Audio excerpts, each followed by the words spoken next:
شيخ تفضل انت جاوب هل على السؤال اللي سألك اياه. هل بشار الاسد مسلم ام لا؟ بس وانت هتقول مسلم ما بتروحش حتى يا شيخ ارجوك تفضل شيخ. واصحابه يقول اذا رايتم الرجل يعتاد المساجد فاشهدوا له بالايمان.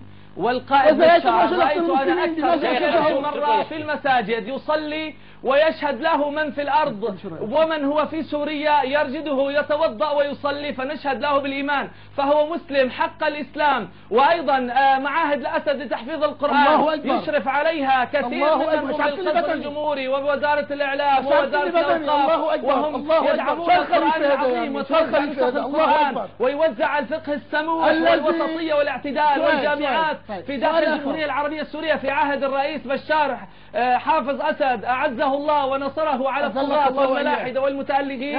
نصره الله حينما أحدث مراسيم من أجل هذه الجامعات وتخرج آلاف والشام تشهد وعلماء الشام تشهد وعلماء الحق تشهد. العالم الإسلامي خرج من سوريا إلى العالم لكي ينقل هذا الإسلام العظيم فهو مسلم ويشهد أن لا إله إلا الله وأن محمد رسول الله ويصلي الخمس ويحج البيت ويصوم رمضان فمن استطاع إليه سبيلا. أرجو من ضيفك تجاوبني من القرآن.